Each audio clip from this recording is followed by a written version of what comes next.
Well, children, where there is so much racket, there must be something out of kilter. I think that between the Negroes of the South and the women at the North, all talking about rights.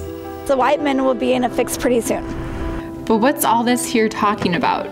That man over there says women need help into carriages and lifted over ditches and to have the best place everywhere. Nobody ever helps me into carriages. Or over mud puddles, or gives me any best place. And ain't I a woman? Look at me. Look at my arm.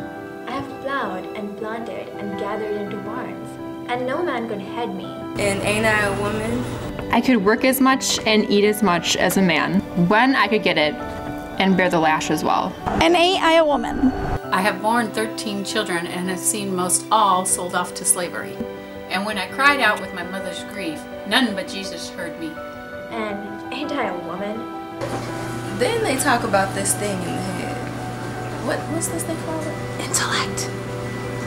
That's it. What's that got to do with women's rights or Negroes' rights?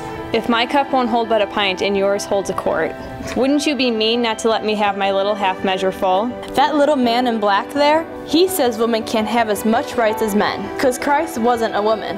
Where did your Christ come from? Where did your Christ come from? From God and a woman.